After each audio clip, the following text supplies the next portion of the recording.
Tell me about what happened at boxing then. So I've done it for years now, always training with men. I'm the only girl there. And I just done like a full session spar with all the guys I normally spar with easy. And there was a new guy there and he was like roughly 30 years old. And I was 15 at the time. And he just asked if we could have a light sparring round. And I was like, yeah, sure, dude, whatever, like all good, just light. And then we start doing it and he absolutely just belted me. He just went full ball, kicks, punches, everything, like swinging them at me like he wanted to hurt me. And it looked like he was getting off on hurting me. And I kept like trying to mention like, dude, it's light sparring, like easy, like I've just done a full session. And he just didn't let up. And so I tried to do my best to protect myself and fight back and get a few in myself. It just wasn't working out. So I had 3 minutes of that and nobody stepped in. There's like 15 old guys there. There's 2 of my trainers and nobody stepped in.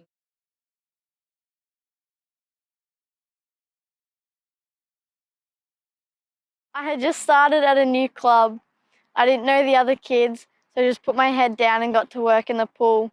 I wanted to impress this coach. I needed him to see he did the right thing taking me on. I would do anything to stay in his squad because he was the guy that got kids into the AIS. He was the guy who trained Olympians and that was my dream. He was so nice to me. He really made me feel welcome and was always having a laugh with Mum and Dad after training. We got along really well and he even offered to give me a couple of catch-up training sessions so I didn't feel like I was dragging behind the others. They really helped, so Mum and Dad decided to keep the one-on-one sessions going. After my swim, he would wrap a towel around me and pull me in close into a hug, telling me he was so proud of what I was capable of and that he could see me at the Olympics if I kept working hard. It felt good, like he believed in me. Occasionally, when I was changing, he would pop his head into the change rooms to talk about my next session. He didn't seem to care that I was often half-dressed. He never touched me in there, but I know he was watching me. I never really knew how I was supposed to feel about it. After all, he was the super coach, so who am I to question him?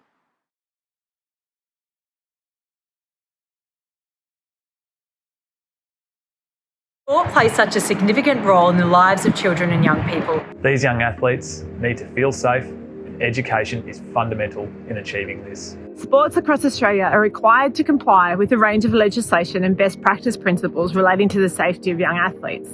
Education is a core component of these. There has never been a more important time than now for sports to be prioritising athletes and empowering them with information, education and an understanding of their rights to have a voice and to be safe in sport. The Safety in Sport guidelines for educating young athletes are a simple resource to encouraging sports at all levels to take the first step in education of young athletes.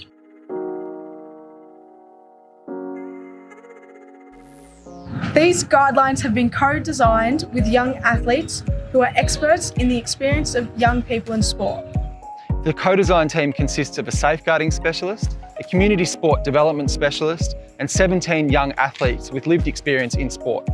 The Safety in Sport guidelines outline what messages should be shared with young athletes, who should share the messages, how they should deliver them, and what else they can do to show them that they care and support them.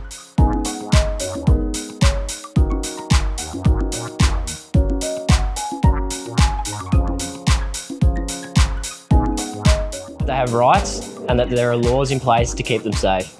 What behaviour is okay and what is not okay, and the different types of abuse and how to recognise it. That their voices and opinions matter. That sport is supposed to be safe and fun, so don't take it too seriously and don't forget to enjoy it.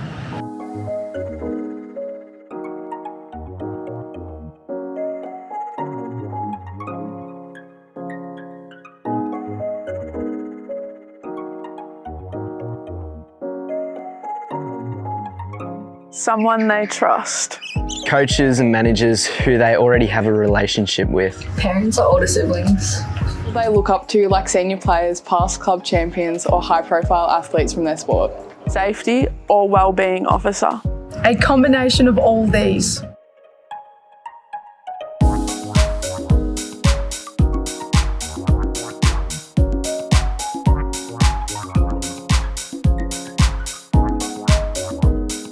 Using videos and messages from people they recognise or can relate to. Via posters and other resources around the club. Social media. Lots of different methods, not just formally, but in informal conversations too, so it really sinks in. It is not just about telling them the important stuff, but they can show them too by listening, not ignoring issues that kids raise, following through on actions and being approachable and easygoing.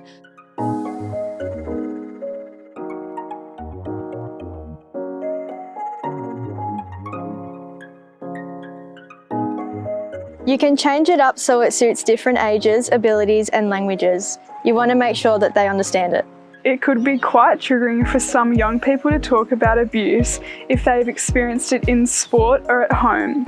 So make sure that they know what to expect, consider or get support. Watch the body language of the young athletes while they are learning about it. Check in with them after and tell everyone how to get support if they need it. Leave parents out. It could make it weird for the kids. Give them their own session. Adults from both genders there to support us. Sometimes it can be hard to concentrate, especially if we have had a hard day at school or struggled at training, so we may not get the message the first time. You need to repeat it at different times so we get it eventually. The survival of sport depends on young athletes being safe. It's no longer just the right thing to do, it's the law. As adults in sport, you are obligated by law to protect us from harm and abuse. Education is an important part of prevention. Educating us enables us to know our rights, what is okay and not okay, and to speak up. Show them you can handle the hard stuff. It's an investment we have to make. It is time for change. Start now by understanding the what, who and how spelt out in the safety and sport guidelines for educating young athletes. We must be safe and feel safe in sport.